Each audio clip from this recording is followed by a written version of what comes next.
오늘은 디지털 시대와 인문학 제14주차 마지막 주의 강의를 시작하겠습니다.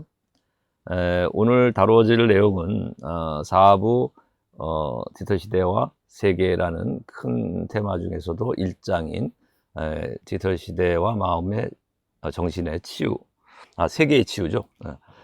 디지털 시대와 세계의 치유라는 큰 주제 중에서도 또 마지막 세 번째 절인 마음 정신과 건강이라는 챕터 중에서도 이제 지난 시간에 뭘 다뤘냐면은 과학이 어떻게 마음의 문제를 접근하고 있는가 하는 걸 다뤘죠, 일단. 그래서 오늘날 과학 기술이 마음을 어떻게 연구하는지에 대해서 동일론의 입장, 의학으로서의 정신의학인 동일론, 자연과학으로서의 정신의학, 그리고 그다음에 두 번째는 사회과학으로서의 심리학인 중에서도 행동주의 이론, 그다음에 세 번째는 공학, 컴퓨터 공학의 기능주의적인 입장, 이런 것들의 문제점을 한번 살펴봤죠. 그러면서 그것들은 인간 마음의 자유의 문제를 타치하지 못하지 않느냐, 정신의 문제를, 고유하게 가장 중요한 정신의 문제인 자유의 문제를, 그렇다면 진정한 의미에서의 사랑이라든지 자발적인 사랑이라든지 또 인간이 느끼는 마음의 깊은 의미를 제대로 설명해 주지 못하는 이론 아니냐, 이런 문제를 이제 제기했다고 봐야 돼요. 그래서 선과 악을 설명한 선과 악을 선택하는 인간의 어떤 구조, 내면적인 구조 중에서 특히 악이 발생하는 구조, 인간의 정신 속에서 어떻게 악을 선택하는가 하는 그 구조에 대해서 나약함, 불순함, 사악함이라는 인간 자유의지를 통해 악을 선택하는 이런 구조에 대해 설명을 해봤는데, 칸트가 생각하는 것들을 가지고서 오늘은 마음의 병과 심리치료라는 이제 두 번째 절을 다루려고 합니다. 마음, 정신과 건강이라는 챕터 중에서도. 자, 그래서 우리가 특히 우울과 불안을 예를 들어서 우리가 이런 마음의 병 중에 가장 많은 흔한 병이라고 할 수 있는 우울증과 불안 장애, 이런 것을 우리가 어떻게 심리학에서는 또 심리치료를 통해서 접근하는가 하는 것을 한번 예를 들어보려고 해요. 그래서 특히 이제 맨 처음에 우리가 얘기하고자 하는 것은 이제 행동치료죠. 행동주의 심리학을 바탕으로 하는. 지난번에도 우리가 행동주의 심리학 이론을 얘기했죠. 사회과학으로서요. 그래서 왓슨이라든지 파블로프 같은 사람이 그러니까 자극과 반응으로 설명하려고 하는 거란 말이죠. 또 외부적인 환경 자극이 주어졌을 때 관찰 가능한 인간 신체 행동 리스판스가 보여질 때, 이런 신체 행동을 통해서 말하자면 인간의 마음의 상태를 읽어내려고 하고, 인간의 마음의 상태를 이걸 통해서 번역하거나 환원해서 설명해 보려고 하는 시도죠. 관찰 가능한 외부 자극과 관찰 가능한 인간의 행동을 통해서, 그죠? 행동 반응을 통해서. 그러다 보니까 이제 행동 치료는 인간의 마음이 우울에 빠져 있다라는 것을 사실은 행동주의 심리학이 인간 내면의 마음색을 어떻게 알겠어, 그죠? 이걸 확인할 방법은 없고 관찰도 불가능하니까 결국 인간의 행동이 어떻게 뭔가 좀 얼굴이 찌푸려지고 슬퍼 보이고, 말하자면 항상 무기력해 보이고 이제 행동이 느리고, 이런 것들을 통해서 이 사람이 우울하다라고 판단할 수밖에 없다면, 결국 어떤 주어진 환경의 변화를 통해서, 이 환경적인 자극 요인을 변화시킴을 통해서,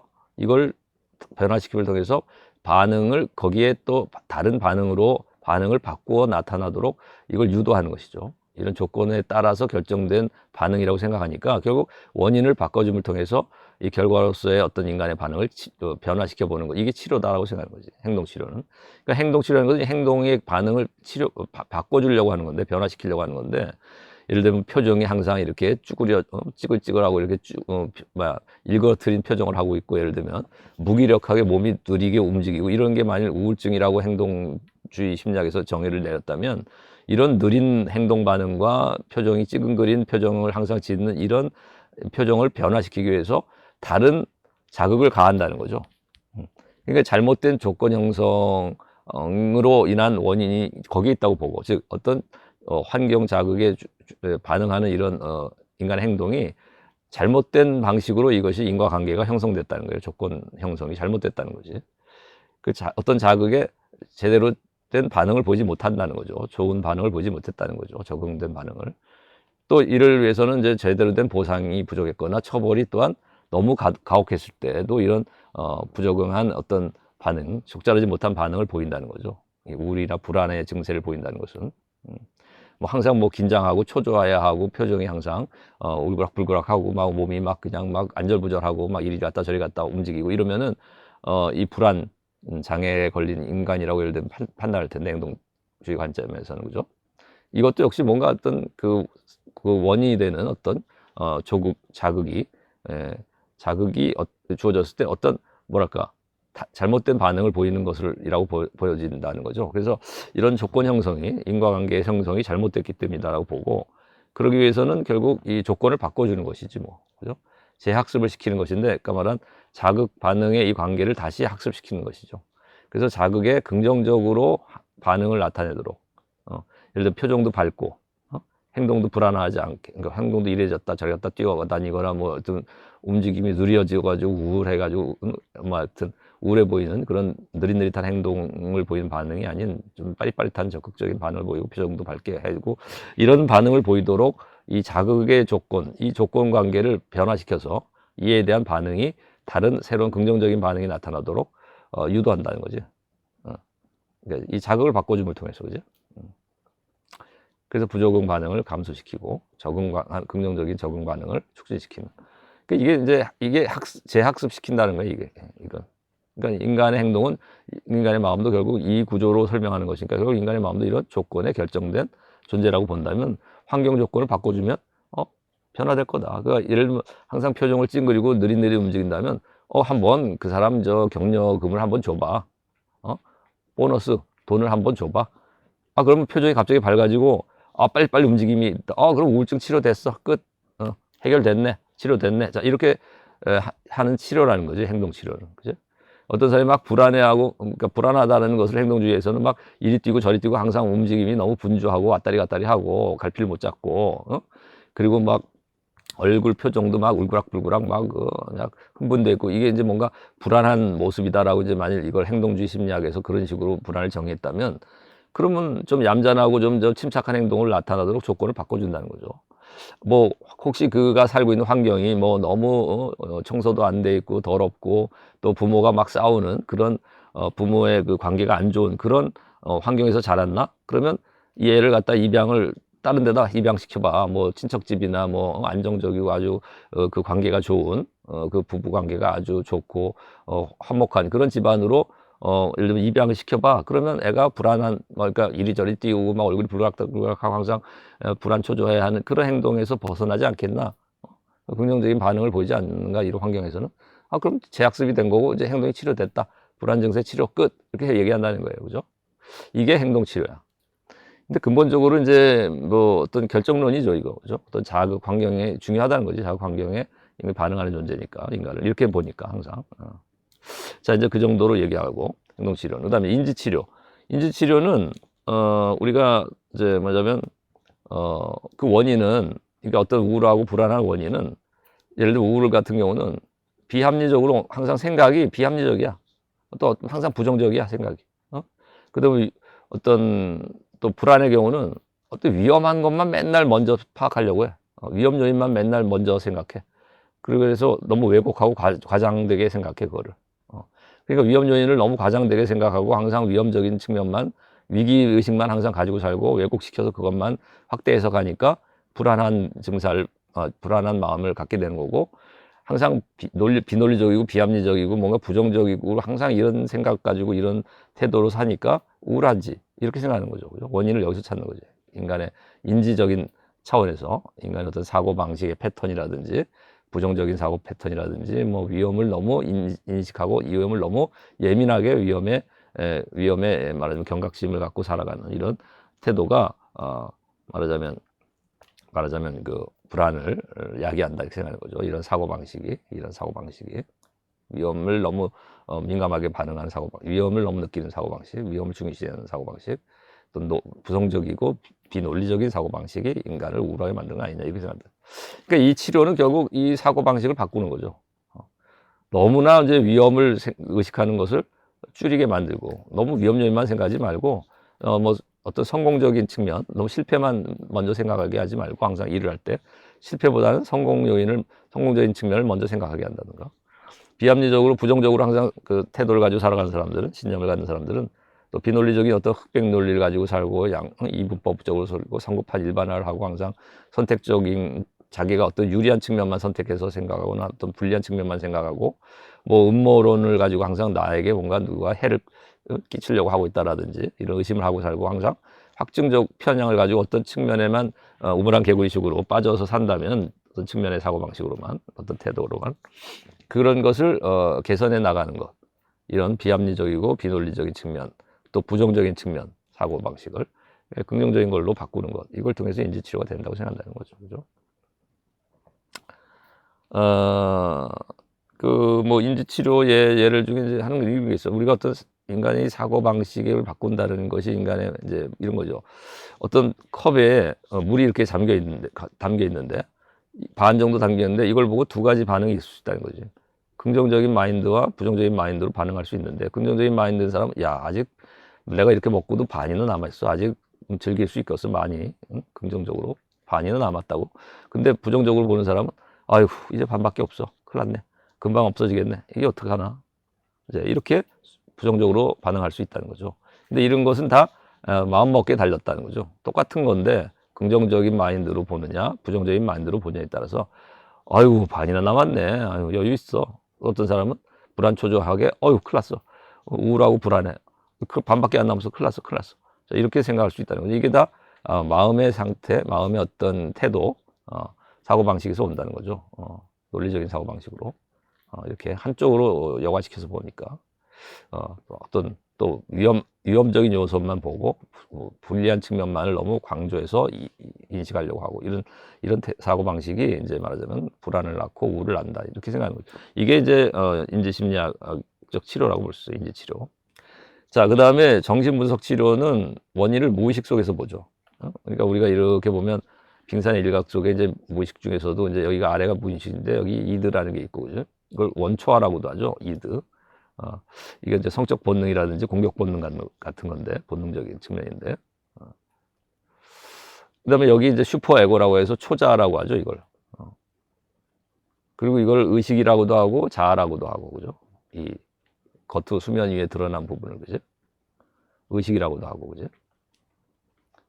이건 이제 이쪽은 다 무의식이잖아요. 보이지 않는 이 수면 밑에 가라앉은 부분 전부 무의식을 크게 두 가지로 양분해서 본다면 무의식도 이드라는 측면, 본능적인 측면하고 초자라는 측면. 근데 이 이드라는 측면은 우리가 쾌락 원칙에 따른다는 거죠. 원칙이 쾌락을 추구하는 것이고 본능은 초자는 어떤 도덕적인 걸 원칙에 따른다는 거죠. 도덕적인 걸 추구한다고 보고 원리를.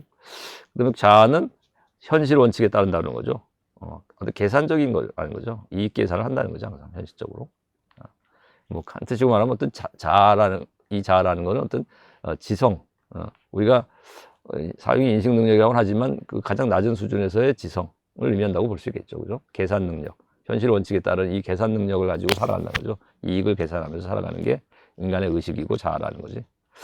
그래서 이 현실적인 이런 이익 계산을 하고 살아가는 자아나 의식이 이 초자, 도덕 원칙을 가지고 살아가는 초자와 쾌락 원칙을 따라 본능적인 것을 추구하는 이것이 갈등을 할 수밖에 없잖아. 이런 도덕적 원칙과 쾌락 원칙은 갈등을 할 수밖에 없는데 이런 무의식 속에서 이런 갈등 요인 또 이런 것들을 억압하고 뭐 이런 요인들을 분출해 올 때 이제 말하자면 그런 것들이 말하자면 욕구 불만을 분출할 때 어떤 또 욕구 불만이 쌓여 있을 때 우울할 수밖에 없다. 그리고 그 분노를 자아에 투사하거나 이럴 때 우울할 수밖에 없다. 또 무의식 속에 억압된 이런 그 이드, 본능적인 측면이 초자와 갈등을 엮을 때 이 자아가 이거를 통제해야 되는데 현실 원칙, 이익 계산을 통해서 통제해야 되는데 이게 통제가 안 되면 불안함을 떨칠 수 없다. 이 양자의 이 두 세력이 무의식 속에서 수면 아래에서 계속 갈등을 하고 싸운다는 거지. 그러니까 이 수면 바깥에서는 표정은 그냥 아무렇지도 않은 듯 지어도 항상 불안하다. 이 자아나 의식은, 그죠? 이게 프로이드식의 우울과 불안에 대한 이제 설명 방식인 것이죠. 우울, 불안을 이런 식으로 무의식 속에 있는 근본 원인을 가지고서 의식이 컨트롤하지 못했을 때 생겨나는 것으로 이제 본다는 거죠. 그러면은 이제 치료는 어떻게 하느냐? 치료는 그 무의식을 의식화하는 것이다. 이게 치료의 원리예요. 그러니까 정신분석은 이 마음속의 무의식을 분석해서 의식적으로 이거를 통찰에 이르게 하는 거예요. 마음속 갈등의 요소를 또는 억압된 요소를 수면 위로 드러나게 해주는 것. 무의식을 의식화하는 것. 그지? 이런 무의식을 의식화하는 것. 그러니까 모르고 살던 내용을 알게 해주는 것이지. 그 원인이 될 수 있는 이런 것, 마음의 증세, 신경증이나 인간의 마음의 어떤 정서적인 이런 인간의 마음의 장애, 정신의 마음의 병에 원인이 될 수 있는 무의식의 측면을 의식화 시켜주는 것이죠. 자각하게 해주는 것. 이게 치료야. 그죠? 알면은, 이게 치료가 된다는 거죠. 그러니까 목표는 쾌락 원칙을 따르는 그 이득, 본능적인 이런 이득과 도덕 원칙을 따르는 초자의 갈등을 현실 원칙을 따르는 이 자아가 조종하는 것이 이제, 그러니까 이게 이걸 의식화함을 통해서 이 자아가 의식이 이걸 무의식들을 컨트롤한다는 거지. 그러니까 모든 마음의 병은 이 무의식적인 것에서 오는데 이것들의 대립이나 뭐 이런 것들의 갈등 속에서 사실 온다고 본다면 이런 요인들을 파악함을 통해서 의식이 이것들을 컨트롤할 수 있게 되면 치료가 된다. 그죠? 자아가 현실 원칙에 따라서 이걸 조정해서 치료할 수 있다는 거죠. 이걸 의식하게 되면 이런 갈등의 요인을. 자, 그 구체적인 하나의 그 절차는 자유 연상을 통해서 무의식 속에 억압된 트라우마나 상처를 떠올리고 가라앉아 있는 억압된 본능의 측면을 또 자유 연상을 통해서 일깨우고 깨닫고 그다음에 원인과 동기를 분석한다. 그래서 특히 억압이 이렇게 이런 것들을 억압하는 것이 약화되는 것이 이제 잠을 잘 때라는 거죠. 꿈속에서는 이게 억압이 이게 풀려나서 상징적인 어떤 꿈을 꾸게 된다는 거지. 욕구 불만을 상징적인 어떤 것으로 나타내서 꿈을 꾼다는 거 아니에요. 그죠? 돼지 꿈을 꾸기도 하고 무슨 용 꿈을 꾸기도 하고 화재 나는 꿈을 꾸기도 하고 이제 누구 죽는 꿈을 꾸기도 하고 하잖아요. 그죠?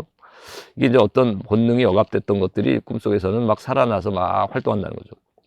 이제 그런 계기를 맞아서 그런 꿈을 분석해 보면 통해서 꿈을 우리가 기억했을 때 그 꿈의 내용을 분석하게 되면 어떤 그 무의식 속의 어떤 측면들, 갈등의 요인들, 동기가 분석된다.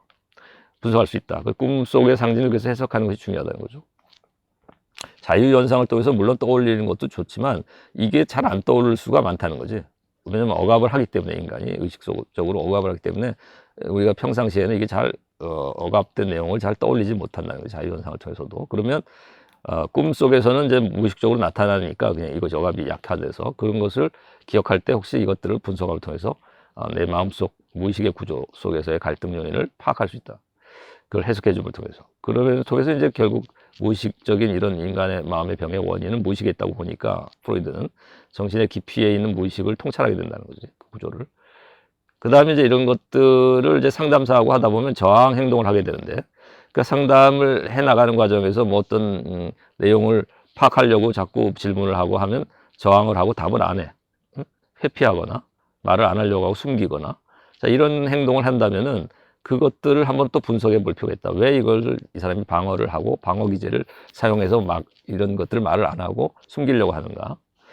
그 의미를 분석해 주고 방어 기제 같은 것들을 발견해내고 그 다음에 또 대담자의 과거 상처 감정을 치료자에게 투사하는 이런 전이가 이루어질 수 있는데 이 전이 행동을 이제 분석을 해준다는 거죠. 그러니까 과거에 어떤 이제 상담을 하다 보면은 사람들이 억눌려 왔던 것들을 상담사가 잘 받아주거나 또 질문을 통해서 끌어내면 뭔가 마음이 열리면서 과거에 어떤 가지고 있었던 상처를 이 상담사에게 그냥 투사해 버려 가지고 전이가 이루어진다는 거예요.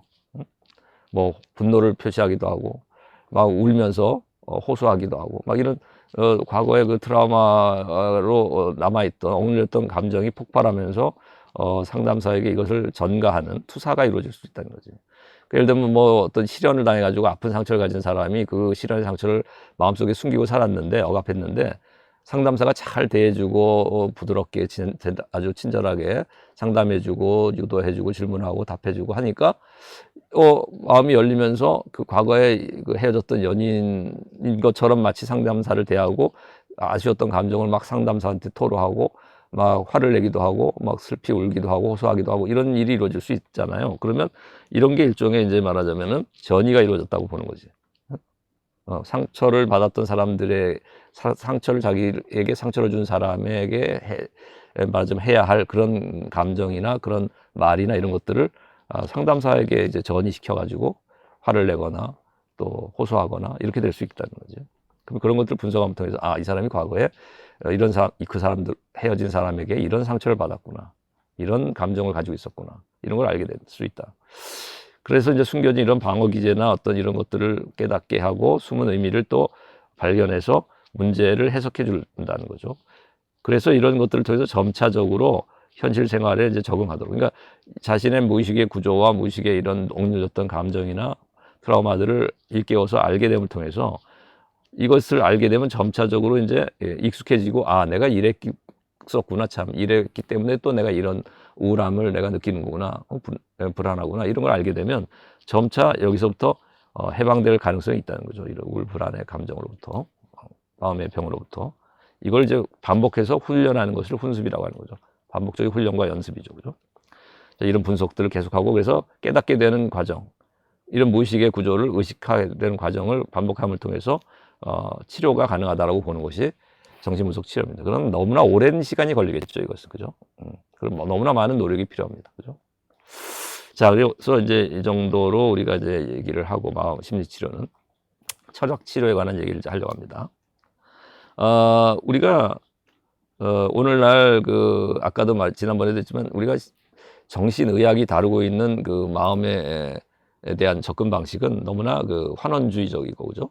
어떤 뇌의 신경세포의 어떤 작용 기능, 또는 신경 전달 물질의 어떤 농도 부족, 또는 뭐 농도의 과다, 뭐 이런 걸로만 어떤 인간의 어떤 뭐 고통의 감정, 분노의 감정, 우울의 감정, 뭐 뭐 불안의 감정, 이런 것들을 다 이런 식으로 설명한다고 한다면, 정신과 치료가, 그래서 어떤 신경을 둔하게 하는 알약을 주잖아요. 알약을. 그 알약을 먹고 치료가 되는 것처럼 생각하지만, 사실은 이 알약을 통해서 과연 치료가 된다고 말할 수 있겠는가. 근본적으로 우울이나 불안 같은 마음의 병이 정신의 어떤 구조로부터 오는 것이라, 정신의 깊이에서 오는 것이라면, 정신의 자유라는 것이 있다면, 인간에게는 자유로운 의지가 있다면, 정신이 이걸 통해서 극복할 수 있는 거 아니겠는가. 이게 뭐 알약을 통해서 화학적으로 치료를 할 수 있다든가, 정신을, 또는 뭐 물리적으로 수술을 통해서 뇌를 잘라가지고 치료할 수 있다든가, 이런 사고방식을 가졌던 것이 의학적 치료인데, 정신과 치료가 과연, 정신의학이 과연 이런 방식으로 물리화학적으로 알약과 수술을 통해서 뇌를 절개함을 통해서 치료할 수 있겠는가. 또 뇌하 수체나 아니면 뇌에서 분비되는 분비물, 세로토닌이니 여러 가지 엔돌핀이 하는 그런 호르몬이나 아니면은 신경 전달 물질이 너무 과다하다 그러면 주사기로 그걸 갖다가 뽑아내면, 그죠? 그걸 좀 제거해 가지고 그걸 줄여 버리면, 그러면 인간이 행복해질 수 있을까, 과연? 의심스럽다는 거죠. 그다음에 이제 심리 치료가 갖는 한계도, 우리가 행동주의 같은 경우는 환경적인 자극에 의해서 결정된 존재로 보기 때문에, 이거를 갖다가 말하자면 행동의 요인을 바꾸기 위해서, 행동을 변화시키기 위해서 자극이 되는 이 환경 요인을 바꾸려고 하는 거죠. 그래서 다시 학습을 시키는 거 아니에요, 이 결정된 방식으로. 근데 이건 근본적으로 결정론이란 말이죠. 그죠? 자유를 인정하지 않아. 그죠? 인간이 자유롭게 개선해 나갈 수 있다는 어떤 그 가능성을 열어놓지 않죠. 그러니까 이런 근본적인 한계 때문에 심리치료의 문제점은 이제 결정론이라는 거야. 행동치료 같은 경우는 외부 자극과 환경에 결정된 존재로 인간을 파악해서 자극에 의해서 모든 것을 결정된 인간으로 보고, 이것만 가지고 변화시켜서 인간의 마음을 변화시켜 보려고 하고, 또 인지치료는 인지도식이라는 것에 결정된 존재로 보는 거 아니에요. 그래서 부정적인 사고 패턴 인지도식을 갖느냐, 긍정적인 인지도식을 갖느냐에 의해서 우울증과 불안, 이런 요소도 설명하려고 하지만, 그러나 이런 것을 부정적인 인지도식을 긍정적인 인지도식으로 바꾸는 것이 치료라고 하지만, 여기서 하나의 문제점은 뭐냐면, 인간이 이런 인지도식에 의해서만 반드시 결정되는 존재냐는 거죠. 그죠? 인간은 예를 들면 감정적인 측면, 누구에게 악감정을 가질 수도 있고, 누군가의 또 어떤 의욕이나 의지적인 측면에 의해서 자신의 마음의 병이 생길 수도 있는 거지. 그러니까 욕구 불만이라든지 이런 것들에 의해서 생겨날 수도 있잖아요, 마음의 우울이. 우울이 꼭 부정적인 사고, 논리적이지 못한 비합리적인 사고만 가지고서 우울이나 불안이 생기나? 오히려 정서불안, 마음이 안정을 못 찾고, 저 사람을 내가 좋아하는데, 사랑을 하는데 저 사람이 나에 대해 사랑을 받아주지 않아. 그러니까 항상 우울하고, 내가 또 저 사람 앞에만 서면 불안해. 이런 거지. 내가 꼭 부정적인 사고를 갖고 있나? 그건 아닌데, 긍정적이고 적극적인 사고가 하고, 난 논리적이기도 하고 아주 합리적인 사람인데, 감정적으로 저 사람만 앞에서만 서면 마음이 콩닥콩닥거리고 불안하고, 저 사람을 의식하게 되고, 내 마음이 자꾸 감정적으로 끌리고, 그래서 그것이 불안하고, 또 그 사람이 나의 마음을 알아주지 않고 내 감정을 받아주지 않으니까 우울한 것이지. 인지도식이 내가 꼭 부정적이고, 인지도식이 항상 불합리하고 내가 비논리적으로 생각하기 때문에 내가 불안하나? 이런 질문을 할 수 있다는 거죠. 그죠? 인지도식에 의해서만. 즉 인간이 지적인 지능이나 지적인 능력에 의해서만 결정된 존재냐는 거예요. 근본적인 질문은. 인지 치료에 대한 질문은. 그 다음에 이제 정신분석에 대한 질문은 뭐냐면, 문제점은 정신분석은 또 인간을 어떻게 보냐면 본능에 의해서 결정된 존재로 보잖아. 그리고 그래서 과거에 또 그래서 본능이 억압된 과거의 트라우마. 내가 예를 들면 성적 본능이 굉장히 어렸을 때 사춘기 때 그냥 발동을 했는데, 그래서 막 어떤 여자와 성적인 그 어떤 충돌을 느꼈는데, 어떤 상대방에게, 이성에게, 남자든 여자든 간에 하여튼 그 이성에게 성적 충동을 눌렸는데 그걸 막 억압해 왔어, 계속. 성적인 막 본능적으로 막 성적인 그 흥분이 일어났는데 상대방을 보면 그걸 억압해 왔어. 그것이 상처로 남아 있어, 깊은. 그래가지고 이런 본능적인 욕구가 억압된 것이 있었는데, 그러니까 이런 것 때문에 내가 지금 뭐 이후에도 연애를 못하고 잘 이성을 만나도 과거에 이런 억압했던 그 성적 본능이 남들 앞에 혹시라도 드러날까 봐 두렵고, 그걸 억압하는 이런 심리 때문에 이성 만나기를 꺼려하고 연애를 못하고 이런 어떤 마음의 병을 가지고 있다. 대인관계 기피증이 생겼다. 자, 그러면은 결국 본능적인 욕망만 가지고서 인간의 모든 병을 설명하려고 해요. 마음의 측면을. 그죠? 그러나 과연 우리가 정말 성적인 이런 본능, 성적인 어떤 그 본능의 억압만 가지고서 우리가 대인관계의 사람의 부적응, 대인관계를 못하는, 예를 들면 히키고모리 같이 자기 세계에 갇혀 살고 어떤 그런 자폐증, 어떤 자폐아가 있다. 자폐증을 걸린 사람이 있다. 그러면 자폐증이라는 이 마음의 병이 이 성적인 본능만 가지고 일어났을까? 꼭 그런 원인만 가지고 설명할 수 있냐는 거예요. 예를 들면 뭐 사회적으로 우리가 인간관계에서 상처를 받을 수도 있잖아. 이런 성적인 본능이 억압만 가지고 상처를 받는 게 아니고, 인간은 예를 들면은 뭐 엄마에게 꾸지람을 들었어. 맨날 또 누나에게도 꾸지람을 듣고 자라고 엄마한테도 꾸지람을 듣고 자랐어. 그래서 이 아이가 커가지고 나중에 여자들과의 관계, 이성, 뭐 이제 예를 들면 여자면은 이제 또 아버지에게 꾸짐을 받고, 예를 들면 뭐 오빠한테 꾸짐을 받았어. 그래서 이제 나중에 이성과 만났을 때 이성과의 대인 관계가 안 돼. 잘. 불안해 항상. 대인 관계에 있어서 항상 우울하고 불안한 이런 심리를 보여. 이런 것이 발생할 수도 있죠. 그러니까 이게 사회적인 인간관계에서 오는 그 요인이 그러니까 성적인 뭐 본능 충족이 안 돼가지고 뭐 성적 욕구가 좌절돼서 맨날 뭐 불안하고 뭐 우울하다고 설명하는 게 이제 프로이드인데, 프로이트처럼 인간의 우울과 불안이나 마음의 병이 다 신경증이나 인간의 저 마음의 장애가 심리 장애가 이게 뭐 성적인 본능만이 억압되거나 성적 본능의 좌절, 분노 뭐 이런 것들로 인해서만 또는 공격 본능이 좌절돼 가지고 또는 공격 본능 때문에만 항상 이런 문제들이 생기나, 마음의 병이? 그렇지 않을 수도 있다는 거죠. 어떤 사회적인 이런 요소에 의해서 사회적인 인간관계 요소에 의해서도 생길 수 있고, 얼마든지 다른 요인에 의해서 생길 수 있지 않느냐는 거죠. 그러니까 이것은 너무나 결정론이다. 이것도 일방적인 결정론이다. 하나의 측면만 가지고 생물학적인 어떤 성적 본능이라는 것에 너무 치중한다는 거죠. 정신분석은 이것을 위해서 결정된 걸로 본다는 거죠. 모든 마음의 병을. 이 사람들은 심리학은 너무 지적인 인간의 사고, 논리적 사고, 이것만 가지고 모든 걸 설명해 보려고. 논리적이지 못해서 모든 병이 생긴다 생각하지만, 얼마든지 논리적인 사람도 병이 있는 사람이 있어요. 그죠? 우리가 이 뭐 여기 예를 들면 여기 이보다 더 좋을 수는 없다의 이 멜빈이라는 사람은 얼마나 논리적인 사고를 해. 소설도 쓰는 사람이고 아주 나름대로 보면 어떤 교육도 잘 받았으리가 보여요. 뭐 대학 이상을 나오는. 그럼 인텔리전트한 사람인데 논리적이고, 그럼에도 불구하고 그가 강박적인 어떤 증상을 가지고 있고, 그가 어떤 대인관계를 잘 하지 못하는, 그리고 또 자기애성 인격 장애를 가지고 있는, 자기애가 너무 강하고 이런 사람이 논리적이지 않기 때문만은 아니란 말이에요. 이런 것들은 인격의 장애는 반드시 논리적이지 않다는 것만 가지고 생겨나는 것은 아니야. 그죠? 그래서 우리가 이런 걸 봤을 때 심리치료의 문제점들은 너무나, 행동치료는 너무 외부 작은 요인만 가지고, 환경 요인만 가지고 결정된 걸로 보고, 인간의 마음의 모든 것들이, 마음의 병이. 인지치료는 어떤 그 논리적인 사고, 요 측면, 지적 측면만 가지고 너무 결정적으로 이해하려고 그러고, 정신분석은 성적인 본능만 가지고 너무 이해하려고, 이걸 결정적으로 설명하려는 거죠. 그래서 인간을 자유로운 존재로 보지 못한다는 거죠. 인간은 얼마든지, 그래서 인간은 아무리 이렇게 외부 환경적인 요인이 인간이 악조건이라 하더라도, 또 어떤 논리적이지 못한, 그러니까 논리적인 또 인간이 아무리 또 사고를 한다고 하더라도 또 무슨 뭐 본능적인 어떤 인간이 욕망이 억압됐다 하더라도 인간은 자유롭게 그걸 극복할 수 있는 가능성이 있다는 거죠. 다차원적인 존재지 인간이 이렇게 일차원적인 존재가 아니라는 거지.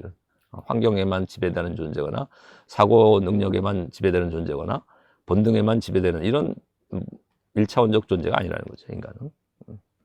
그래서 우리가 철학의 관점에서, 철학 치료의 관점에서는 우리가 개선의 여지가 있다.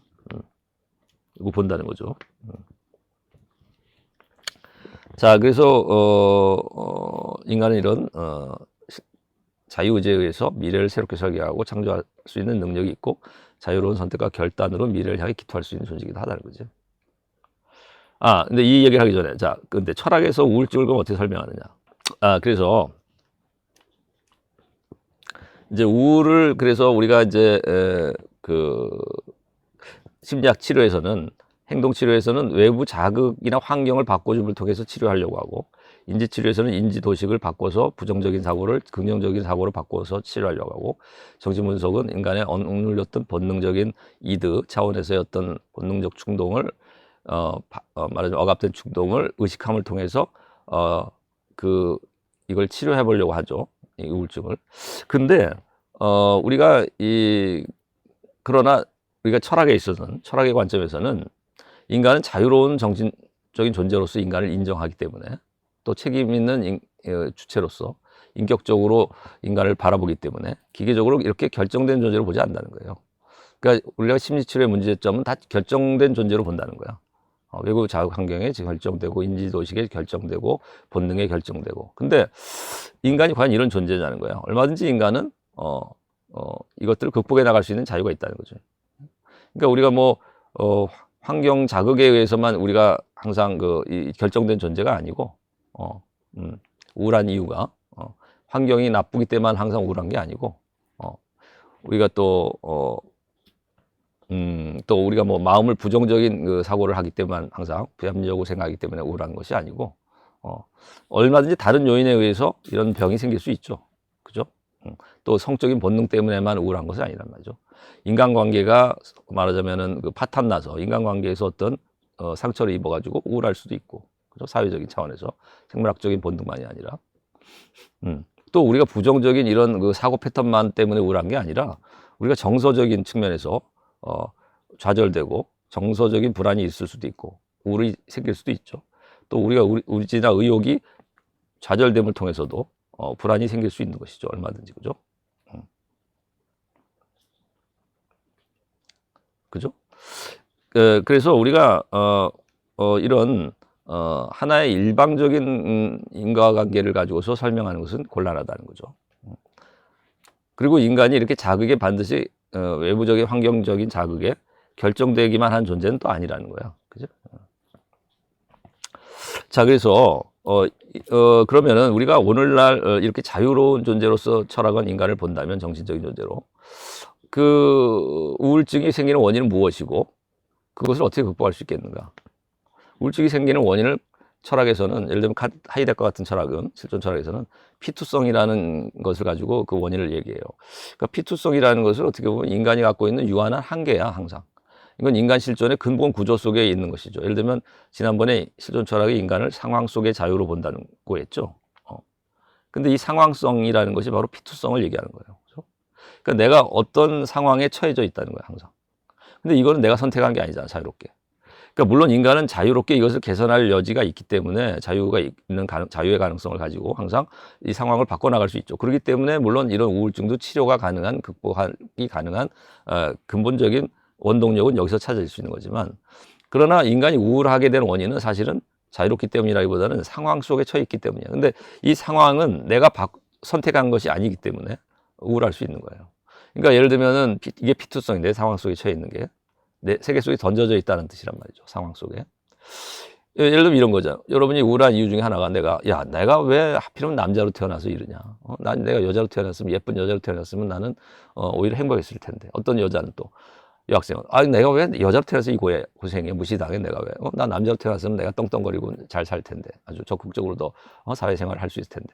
이렇게 우울하고 이런 우울한 심리를 내가 처해 있는 어떤 이런 상황 속에서 찾는 사람이 있죠, 당연히. 그죠? 그러니까 내가 왜 남자로 태어났느냐. 이거 세계 속에 내가 그런 방식으로 던져져 있는 거예요. 그죠?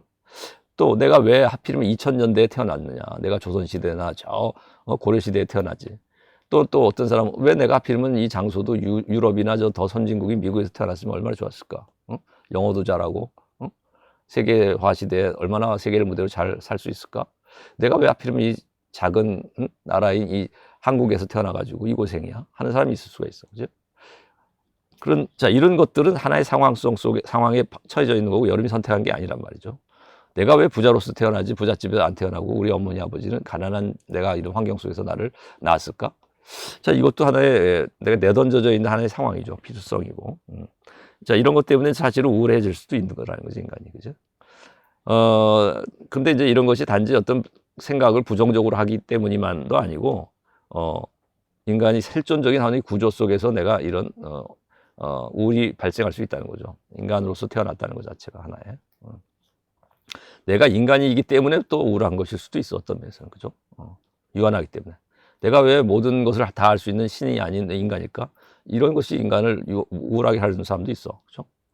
자, 이게, 내가 본능을 억압해 왔기 때문에만 우울한 건 아니라는 거죠. 그죠? 내가 부정적인 생각만 하기 때문에만 우울한 게 아니고. 또 우리가 외부적인 어떤 환경 요인만 때문에만 또 우울한 것은 아니야, 사실. 그죠? 내가 근본적으로 여자나 남자라는 것은 어떤 환경 요인이라기보다는 본질적인 요인이잖아요. 생물학적인 어떤, 그죠? 자, 이런 피투성이라는 건 그래서 생물학적 요인, 사회 환경적인 요인, 또는 뭐 인간의 마음의 심리적인 구조 차원에서의 요인, 이런 걸 모든 걸 다 망라해서 인간의 유한성을 말하는 거예요. 한계주어져 있음 자체를 말해. 그러니까 이것은 뭐 어떤 하나의 측면만 가지고 얘기할 수 있는 게 아니야. 그죠? 생물학적 측면에서도 말해질 수 있고, 사회적 측면에서 얘기할 수 있고, 어떤 마음의 정신적 차원에서도 얘기할 수 있어, 사실은. 인간의 정신은 신적인 어떤 무한한 정신이 아니잖아요. 그죠? 그거 가지고도 이걸 피투성으로 얘기할 수 있는 거예요. 유한한 것을. 그러니까 인간은 생물학적인 또 사회적인 또 정신적인 모든 차원에서 한계를 갖기 때문에 우울하다고 말해질 수 있고, 그렇다면 그 한계를 갖는다는 것이 바로 피투성이라는 요인이고 인간 실존에 내던져져 있는 상황이고 인간으로서 이 땅에 태어났다라는 이 점이 인간을 우울하게 할 수 있다는 거예요, 사실은. 그러면 어떻게 해서 이걸 극복하느냐? 인간 실존의 다른 측면이 뭐냐면 상황 속에서의 자유라고 했잖아요. 그 자유라는 측면이 있다는 거야. 인간으로 태어났다는 이 상황이 인간을 우울하게 한다 하더라도 자유로운 존재이기 때문에 얼마든지 미래를 새롭게 설계하고 창조적으로 변화시킬 수 있는, 그러니까 새로운 나를 만들어갈 수 있는, 유한한 나를 좀 더 무한에 가까운 나로 개조시켜 나갈 수 있는 그런 결단을 할 수 있고 미래를 계획할 수 있죠. 설계할 수 있죠. 이게 기투잖아. 피투된 인간의 유한성이지만 무한한 미래를 향해 기획투사하는, 계획 설계해 나가는 오늘의 이 현재 안에서의 결단, 이런 것을 할 수 있는 것이 인간의 본래적인 실존이죠. 이렇게 했을 때 인간은 본래적으로 실존하게 되는데, 이런 본래적인 실존을 인간이 하게 됐을 때 이런 우울을 극복해 나갈 수 있다는 거죠. 인간으로서 겪을 수밖에 없는 이런 유한한 인간의 구조, 인간의 한계 상황, 이런 것들이 인간을 피투성으로서 특징 지어진다면, 이것이 인간을 우울하게 하는 원인이라면, 인간은 무한한 가능성이 열린 존재이기 때문에 자유롭게 자기를 바꿔나가고 변화시켜 나가고 만들어가는 존재라면, 자신의 본질을 새롭게 설계하고 만들어갈 수 있는 존재라는 점에서 그렇게 본래적으로 실존하는 존재라면 얼마든지 우울을 극복해 나갈 수 있는 것이라는 거죠. 그냥 외부 환경 자극만 바꾼다고 해서 바뀌어지는 게 아니고, 그러면 또 다시 결정될 텐데 뭐, 그죠? 그다음에 뭐 본능적인 뭐 욕망이 충족이 안 돼서 그러면 애겁을 해소해서 본능적인 성적 충동을 그러면 발산하고 나면은, 욕망을 충족하고 나면 그러면 마음의 벽이 다 해결될까? 아닐걸? 사회적인 관계에서의 문제, 트러블이 생겨날 수 있고, 또 정신적인 차원에서 부자유함이 느껴져서 우울해질 수도 있고, 이게 본능적인 것만 가지고 해결되는 건 아닐 거란 말이죠, 또. 이게 해결이 된다고 해도 본능적인 측면에서만 결정된 존재가 아니기 때문에, 또 환경적인 것만 우리가 바꿔준다고 모든 것이 해결될 수 있을까? 응? 환경만 바꿔준다고? 또 인간이 부정적인 사고만 패턴만 바꾼다고 해서 논리적으로 비논리적이지 않고 논리적으로만 사고해 나간다고 해서 인간의 마음이 다 치료가 될 수 있을까? 그렇지 않다는 거죠. 정서적 장애도 발생할 수 있고, 의지 박약도 발생할 수 있고, 결정 장애도 발생할 수 있는데, 이게 꼭 사고 패턴의 부정성만 가지고 얘기하는 것은 아니라는 거죠. 이것은 의지력이 약하고 결단력이 없고 정서적으로 불안하기 때문이지, 이게 뭐 사고 패턴만의 문제만은 아니지. 그죠? 그러니까 인간은 이런 열린 자유로운 가능성이 있는 존재이기 때문에 이런 것들을 다 개선해 나갈 수 있는 또 새롭게 설계해 나갈 수 있는 존재라는 거죠. 자유롭게.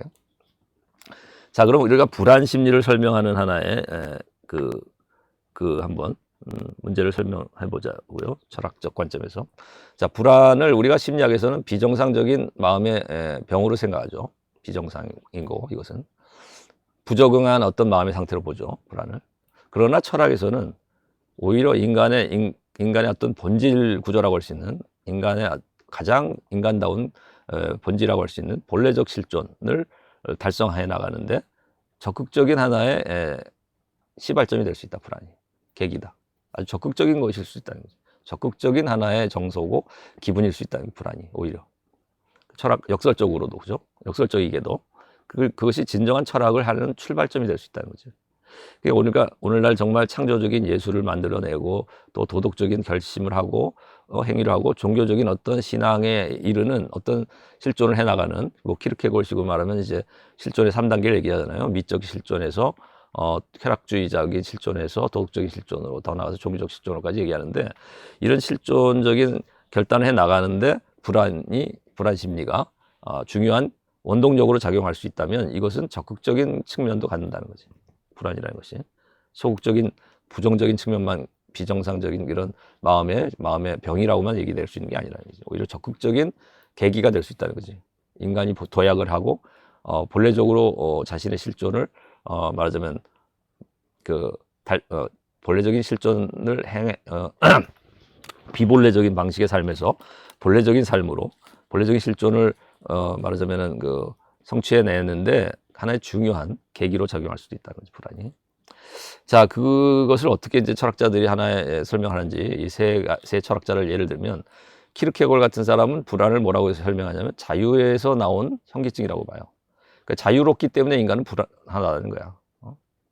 그러니까 우리가 아까 상황 속의 자유 얘기했는데 이것 가지고도 다시 얘기할 수 있다면 상황 속의 자유가 인간을 불안하게 한다고 볼 수 있지. 우울하게도 할 수 있고 불안하게 할 수 있다는 봐요.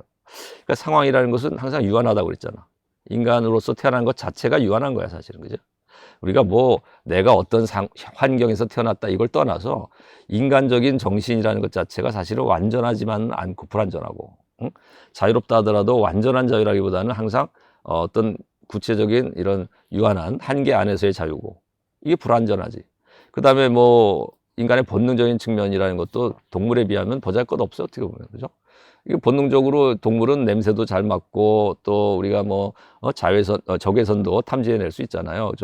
인간이 볼 수 없는 가시 영역도 가지고 있는 게 매의 눈이고, 그죠? 독수리는 또는 뭐 올빼미는 인간보다 훨씬 더 잘 보고, 또 레이더망을 가지고 있는 인간을 넘어선 초음파적인 것을 다 레이더망으로 캐치해내는 박쥐나 이런 또 돌과 같은 이런 다른 동물들은 인간보다 훨씬 더 본능적으로 뛰어난 탐지력을 가지고 있잖아요. 그죠? 개는 인간보다 훨씬 더 잘 뛰고, 그죠? 말이나 개는, 그죠? 자, 이런 능력을 가지고 있는 게 본능적으로 뛰어난 능력에 비해서 인간은 사실 본능적으로 약해. 그죠? 자, 그런 유한성을 가지고 있는 거지, 사실 다. 그러나, 또한 인간은 자유로운 존재잖아요. 이거 무한한 가능성이잖아. 그러니까 무한과 유한의 이 모순적인 종합이라고 말하잖아. 키르케고르는, 그죠? 그렇기 때문에 유한과 유한의 이런 모순적인 종합인 인간의 실존은, 이 실존의 본질 구조가 이런 것이라고 한다면, 상황 속에서 자유를 누리는 존재라면 이건 인간을 불안하게 할 수밖에 없다. 그래서 이런 그 상황 속에 유한한 것 속에서의 무한한 자유를 가능성을 추구해 나간 인간은 어떤 현기증을 느낀다는 거예요. 아찔한 현기증을 느낀다는 거예요. 그죠? 이 자유가 억압될 수 있는 가능성도 항상 또 느끼는 거지. 자유를 실현할 수 있는 능력을 가지고 있음을 느끼면서도 자유를 억압해 나갈 수 있는 어떤 상황적 요인을 항상 의식하게 된다는 거지, 또. 그죠? 그것이 아찔하고 인간에게 현기증을 일으키고 어떤 불안을 낳는다고도 볼 수 있다. 자, 그래서 이런 모순적인 인간의 측면이 불안을 낳을 수 있고, 그래서 이런 본질로부터 생겨난 정서다, 인간 실존의 구조로부터 나온. 그리고 이것이 그러니까 인간을 절망하게 만들 수도 있죠. 이런 불안적 요인이. 이렇게 절망한다면 이건 죽음에 이르는 병이라는 책을 썼어요. 그죠? 키르케고르이. 이게 죽음에 이르는 병에 걸리는 거야, 이렇게 되면. 죽음에 이르는 병은 절망을 주제로 하고 있어요, 이 책은. 그러니까 이게 불안이 자칫하면 죽음에 이르는 병인 절망으로까지 전환된다면 이것은 자살을 하게도 만들 수 있는 거지. 우울하고 불안한 인간은 자살에 이를 수도 있는 거예요, 사실은. 그죠? 많은 사람이 자살이 이루어지잖아요, 우리나라에. 그죠? 죽음에 이르는 병이 왜 절망으로까지 가냐면 이 불안을 말하자면 극복 못했기 때문이라고 봐야죠. 그죠? 불안 심리에 사로잡혀서. 그러니까 어찌 보면 이것을 극복하고 이런 불안을 극복하고 이거 본래적인 실존을 향한 도약이 이루어져야 되는데, 그렇게 진정한 철학함으로 나가야 되는데, 그래서 예술적인 실존, 도덕적 실존, 종교적 실존으로까지 나갈 수 있어야 되는데, 이게 말하자면 여기서 멈추고 오히려 이것에 사로잡혀서 좌절하고 절망으로 나가면서 결국 생을 포기하는 것까지로 갈 수 있는 위험성이 또 있다는 것이죠. 그러나 인간은 이런 본래적 실존을 향해 나갈 수 있는 중요한 터닝 포인트를 제공하기 때문에 불안은 적극적인 측면을 항상 계기를 주목하는 것이 철학자다. 불안을 나쁜 쪽으로만 보지 않아요. 비정상적인 병으로만 보지 않아. 이것은 중요한 철학함의 시발점이고 터닝 포인트가 될 수 있다. 우리 좋은 자극이 될 수 있는 거라는 거죠. 그 다음에 야스퍼스도 불안은 한계 상황에서 왔다고 봐요. 인간은 죽을 수밖에 없는 존재고 고통을 느끼고 살 수밖에 없고 병에 걸릴 수밖에 없고 또 투쟁하고 서로 갈등하고 경쟁할 수밖에 없는 존재고 그래서 죄책감을 느끼고 살 수밖에 없는 존재라는 거예요. 이게 야스퍼스가 말하는 네 가지의 한계 상황이야. 인간이 겪을 수밖에 없는 어떤 인간의 어떤 부정적 차원이라고 봐야 되겠죠. 인간이 겪을 수밖에 없는 어떤 한계 상황. 이게 네 가지를 얘기하는 거예요. 피할 수 없는 한계 상황, 죽음, 고통, 투쟁, 죄에 대한 책임. 근데 이런 한계 상황 때문에 인간은 불안할 수 있다는 거야. 그러니까 이게 인간의 어떤 유한성을 말한다고 말해요. 그러니까 아까 말했듯이 인간이 상황에 처했다라고 하는 것이 인간으로서 태어나는 것 자체가, 인간이라는 것 자체가, 인간이라는 나의 삶의 이 상황 자체가 인간은 유한하다는 것인데, 한계를 간다는 것인데, 이것이 인간을 불안하게 한다고 말했다고. 그죠? 불안하게 한다는 거예요. 이런 상황이라는 것 자체가.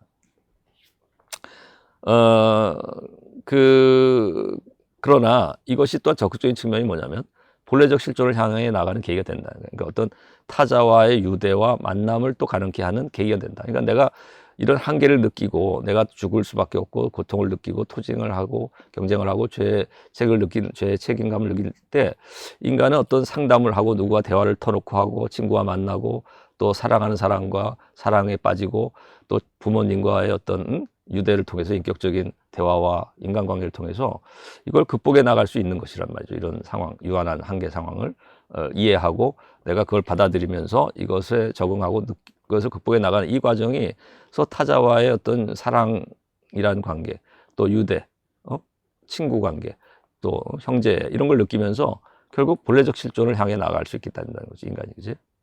나로서 고립해서 하는 것이 아니라 우리로서, 그죠? 우리가 세계 시민으로서 의리로서 살아갈 수 있는 존재가 된다는 거죠. 이런 불안을 느낌을 통해서 오히려 사람들과 연대가 이루어질 수 있다는 거죠.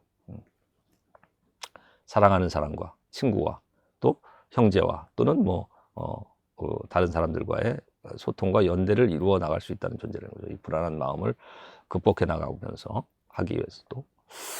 그것이 인간의 본래적 실존을 만들어가는 계기가 되는 거죠. 자, 그 다음에 하이데거는 인간 실존의 근본 기분이라고 얘기해요, 불안을. 그런데 이 불안을 어떤 식으로 하이데거는 설명하냐면, 불안 속에서는 두 가지의 중요한 사건이 이루어진다. 두 가지의 이중의 사건이란 뭐냐? 하나는 소극적인 측면은 뭐냐면, 부정적인 측면은 뭐냐면, 이 불안이라는 것 속에서 우리는 내가 유한하고 죽을 수밖에 없다는 것을 예감하게 된다는 거예요. 우리가 불안 심리의 밑바닥에는 난 죽으면 어떡하지? 나도 죽을 수 있는데 하는 이런 예감을 느끼는 심리가 있다는 거예요. 불안 심리의 저 밑바닥에는. 우리가 분리불안이니 누구랑 헤어져서 불안이니 그지? 시험 때문에 불안하느니 운전면허 떨어질까봐 시험 떨어질까봐 불안하고 운전하다 보면 사고 날까봐 불안하고 자 이런 심리로서의 불안만을 얘기하는 것은 피상적인 것이고 우리가 사실 불안이라는 것은 공포와 달라서 대상이 없다고 말하거든요. 원래. 그죠? 불안은 대상이 없는 건데 우리가 시험 때문에 불안하다면 그건 시험에 대한 두려움이고 공포지 그거는 불안이라고 말할 수만 또 없어요. 그죠? 그래서 이 불안이라는 것은 결국 근본은 뭐냐면 죽음과의 연관 속에서 얘기되는 거예요. 인간이 유한하다는 것이고 결국 불안의 근본은 유한성 때문이고 그리고 인간은 이 유한한 한계 안에 내던져져 있는 존재라는 거죠. 즉 죽을 수밖에 없는 존재로서 태어난 것이고 태어나자마자 인간은 죽을 수밖에 없는 존재로 태어난 거야. 그죠? 그리고 이 피투성이라는 것은 이런 죽을 수밖에 없는 존재로서 내던져져 있는 세계 속에, 유한한 세계 안에 던져져 있는 이것 자체가, 즉 인간으로서의 태어남인 그 자체가 인간을 우울하게도 하지만 또한 불안하게도 한다고도 말할 수 있겠죠. 그죠? 죽음을 예감하게 하는 것이 불안하게 만들고, 또 일상의 나와 일상의 세계가 다 모두 의미를 상실하고 가치를 상실하는 것, 그래서 무의미하고 공허함을 느끼는 것, 이것이 첫 번째 일어나는 사건이라는 거예요. 불안을 느낄 때. 그러니까 우리가 불안할 때는 나는 죽음을 얘기하면서 야, 내가 일상적으로 살아가는 나와 이 세상 모든 것이 무의미하고 무가치한 것으로 느껴지고 공허하게 느껴지는 이런 심리 상태, 이런 정서를 발생하는 것이 바로 불안의 정서라는 거죠. 그러니까 이건 부정적이고 소극적인 측면이지. 불안의 어떤 소극적인 측면이라면, 적극적인 측면은, 그러나 이제 이런 걸 계기로 해서 또 어떤 것이 일어나냐면 새로운 나와 새로운 세계가 개시되고 열린다는 거예요. 하나에. 그러니까 모든 일상의 어떤 것이 죽고 없어지는 이런 경험을 하는 것이 불안이지만은, 일상의 모든 것이 허무해지고 무화되는 이런 경험을 하는 것이 정말 불안한 것이지만, 인간을 불안하게 만들지만, 또한 새로운 가능성이 열리는, 즉 우리가 아까 상황 속의 자유라고 했는데, 불안 속에서는 이 두 가지가 다 경험된다고 바라지는 것이, 그죠? 다른 말로 하면, 그러니까 유한한 이런 상황이 무의미하게 그러니까 이런 무한한 상황 속에서 인간이 죽을 수밖에 없고, 정말 이런 상황 속인 존재임을 깨달으면서 이런 유한한 상황이 정말 무의미하고 정말 무가치한 것으로, 왜냐면 언젠가 유한하게 죽을 수밖에 없는, 이런 없어질 수밖에 없는 이런 상황이라면, 이런 상황이라는 것은 내가 또 나를 포함해서 세상이 다 유한하게 여겨진다면, 이것은 무가치하고 공허한 것으로 전락하는 것이죠. 다 이런. 그럼에도 불구하고 나는 자유로운 존재임을 깨닫게 된다면, 불안 속에서 새로운 나와 새로운 세계를 만들어갈 수 있는 무한한 창의적인 어떤 의욕을 느낄 수 있는 계기가 된다는 거지. 불안 속에서 오히려 창조력이 발동할 수 있다는 거지. 불안 속에서. 그치? 그래서 이 두 가지의 긍정적인 측면과 부정적인, 소극적인 측면과 적극적인 이런 두 가지 사건을 불안 속에서 우리가 경험하게 된다. 하나 예를 들면, 그러니까 나의 존재나 한 송이 꽃의 존재조차도 눈부신 존재의 빛 속에서 충만한 의미를 지니고 감사와 경의를 느끼게 되고 기적을 같은 체험을 하는 것이 불안이라는 심리 안에서 이루어지는 구조다. 그러니까 이 후자를 얘기하는 건데, 불안의 적극적인 계기는 본래적인 실존을 가능하게 하고, 나의 존재나 이 세계의 존재가 하나의 새로운 빛 속에서 새로운 의미와 경이로운 하나의 기적으로서 우리에게 다가온다는 거예요. 새로운 세상이 열리는 경험을 한다는 거야. 새로운 나를 발견하고 새로운 세상이 열리는 경험을 하는 것이 불안이라는 심리 구조 안에서 이루어질 수 있다는 거지. 그랬을 때 비로소 본래적인 실존을 이루게 되는 것이죠, 인간이. 그러니까 새로운 결단 속에서 내가 이 상황의 한계를 극복하고 유한성을 이겨내고 죽을 수밖에 없는 인간임을 깨달았지만, 이걸 극복하고 내가 무한한 가능성을 지닌 존재로 자유롭게 미래를 설계하고 기획투사해 나가는 이런 것이 이루어질 때 새로운 세상과 새로운 의미를 맛본다는 거죠. 충만한 새로운 존재의 빛을 경험하고 경이로운 기적을 체험하게 되는 것이죠. 이런 속에서, 이런 본래적 실존을 해나갔을 때 이게 자유를 통해서 이루어지는 거지. 자유로운 정치를 통해서, 자신의 삶에 책임지는 자유로운 정치를 통해서 이것이 이루어진다는 거죠. 이것이 이제 본래적 실존이라는 거죠. 그러니까 일상의 나와 동일시 집착했던 돈이나 명예나 권력에서 벗어나서 어떤 존재의 진리와 자유를 계시하고 초월의 사건을 경험한다.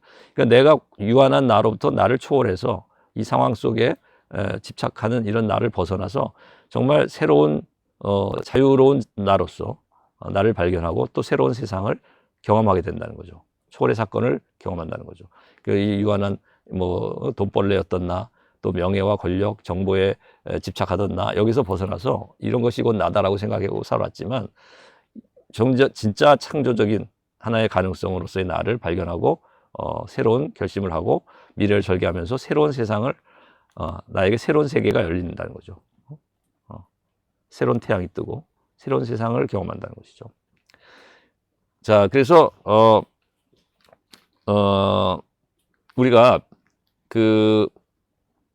그런데 근데 이게 대응하는 방식이 이렇게 본래적인 실존으로 나아갈 수도 있지만, 이런 불안을 통해서 우리가 이 불안을 경험한 사람이 비본래적 실존으로 전락할 수도 있어요. 여기에 머물 수도 있어.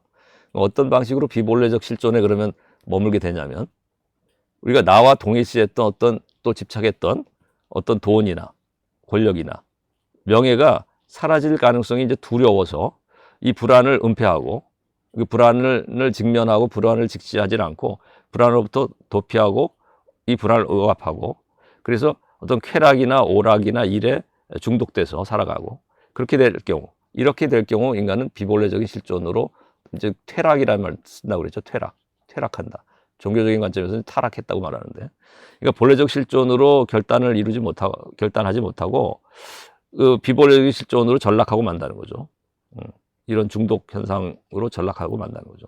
디지털 중독에 빠지든 아니면 뭐 쾌락 중독에 빠지든 또는 뭐 일 중독에 빠지든 자 이런 인간으로 전락한다. 그래서 돈벌레로 오히려 돈에 더 집착하고 명예에 집착하고 정보에 집착하고 권력에 집착하는 이런 인간으로 일상적인 인간 더 지독한 속물로서 전락할 수 있다. 그렇게 될 경우 불안은 이제 단순한 불안이 아니라 두려움으로 변형된다는 거예요. 그러니까 비본래적 실존 속에서 불안은 불안으로서 기능하는 게 아니라 공포로서 다가오는 것이죠. 죽음에 대한 공포로서 다가오는 거고 죽음의 경우는 불안한 심리가 죽음을 불안해 떠는 것이 아니라 이제 죽음을 하나의 공포가 되는 것이고 또 우리가 어떤 뭐 내 돈이 없어지고 명예가 없어지고 권력이 없어진 이런 상실감 남들보다 내가 정보를 빨리 못 얻는 것에 대한 것이 두려움으로 바뀌는 거예요. 불안한 것이 아니라 이제 두려움으로 바뀐다는 거예요. 네, 그래서 우리가 이렇게 불안이라는 것이 인간으로 하여금 본래적인 실존으로 나아갈 수 있는 이런 적극적인 계기로 될 수 있다는 것을 철학자들은 항상 주목하고 있지만 다른 한편에서는 여전히 비본래적 실존에 머물 수 있는 하나의 그 방식으로 작용할 수 있다는 거죠. 이 불안 심리가. 그러니까 비본래적 실존에 머물 경우에는 그러나 불안은 공포로 두려움으로 바뀌어서 인간의 삶을 더욱 이런 속물적인 것에 집착하게 만드는 이런 것에 대한 두려움, 이런 것이 없어질 것에 대한 두려움으로 인해서 또 자신의 죽음이 이제 두렵고 이 죽음이라는 것은 결국 이런 것들을 상실하게 되는 것인데 결국 자기와 이것을 동일시했던 이런 속물적인 삶의 근성을 가지고 보면 이런 것들이 사라지는 것이 두려운 것이죠. 이런 것들이 결국 내가 없어지는 것 같이 생각되니까 결국은.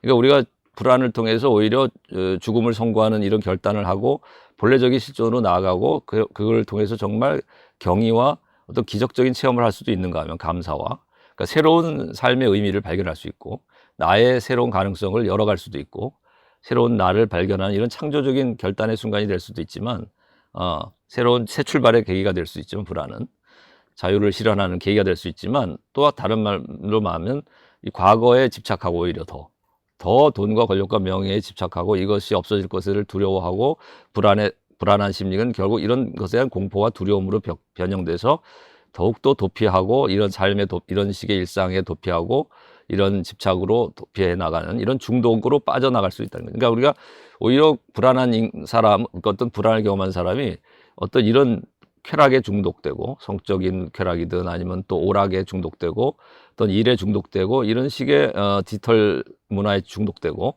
자 이런 삶으로 전락할 수 있는 요인도 된다는 거죠. 불안이.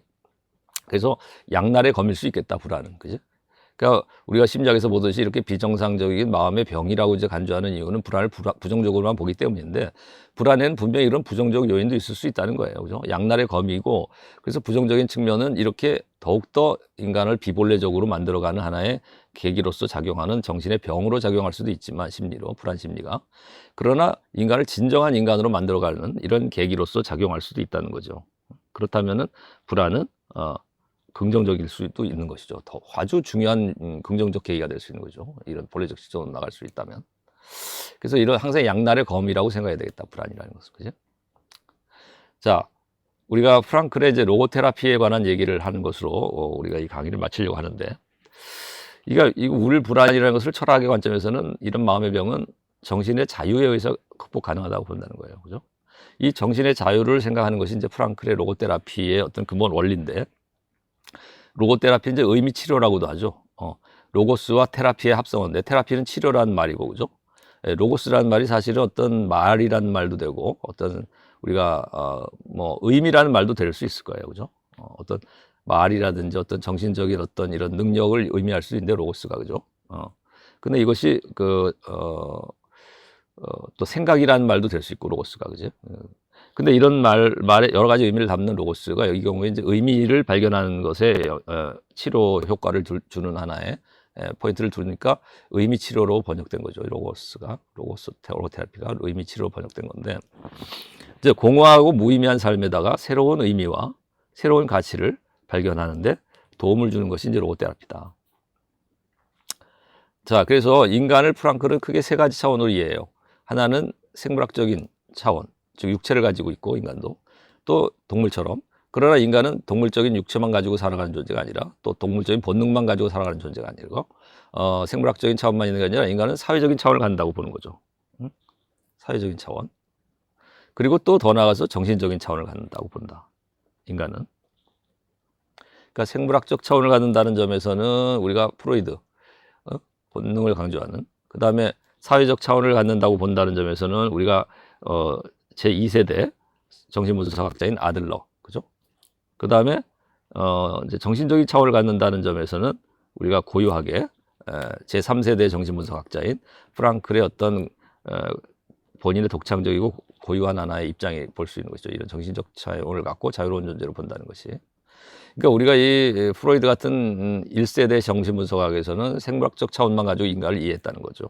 결정된 존재로, 이렇게 본능과 트라우마에 결정된 존재로, 본능이 억압된 이런 트라우마, 과거적 상처나 아니면 본능에 의해서 지배되는 존재로 봤다는 거죠. 결정된 존재로. 생물학적으로만 봤다. 생물학적 본능으로만 인간을 이해하려고 했다는 거죠. 성적 본능 같은 공격 본능이나. 그러나 아들러 같은 사람은 또 사회적인 측면, 차원만 가지고 인간을 이해하려고 했다. 그래가지고 인간이 어떤 인간관계 속에서 어떤 인간의 어떤 사회적 환경 안에서 사회적 환경 안에서 인간이 어떤 열등감을 느끼고 우월감을 느끼고 하는 이런 경쟁 심리, 이런 사회적 환경에 의해서 지배된다고 봤다는 거죠. 그런데 인간이 이렇게 사회적 환경에서만 지배받는 존재도 아니고 생물학적 본능에 의해서만 지배받는 존재도 아니고 정신의 무한한 자유의 가능성을 가진 존재라는 거지. 그렇기 때문에 마음의 병을 우리가 이런 자유에 의해서 극복해 나가고 치유해 갈 수 있다는 거죠. 그러니까 사실 정신분석학이나 우리가 이런 본능을 결정된 존재를 보고 환경에 결정된 존재를 보고 인간의 부정적인 사고나 어떤 긍정적 사고라는 이 논리적 사고라는 지적 능력에 의해서 결정된 존재로 보는 입장에서는 사실 근본 치료가 불가능하다고 볼 수 있어요. 왜냐하면 환경을 바꿨다고 해도 그러면 그 바뀐 환경에 또다시 지배를 받고 결정될 거 아니야. 그러면 그게 굳어진 습관으로 결국 그것이 과연 극복해 나갈 수 있겠는가, 이런 우울을. 거기에 이제 매너리즘에 빠지고 우리가 한번 바꾼 환경에 적응했을 때 또 뭔가 새로움을 느낄 수 있어도 그 환경이 이제 오래되면 결국 거기에 습관화되고 고착되면서 우울한 심리를 버릴 수 없을 거예요. 그죠? 새로움은 이제 없어지고 아주 지겨웠고 지루한 그런 환경으로 변할 거 아니에요. 이제 새로운 환경도 결국은. 그럼 우울하지 않겠어요? 쉽게 말하면 우리가 전세 살다가 자기 집을 얻어서 15평, 20평짜리 집을 얻어서 갔다. 아, 좋지. 신규 주택이면, 신규 아파트면. 근데 그거 한 10년 살아봐, 20년. 그게 즐거울까?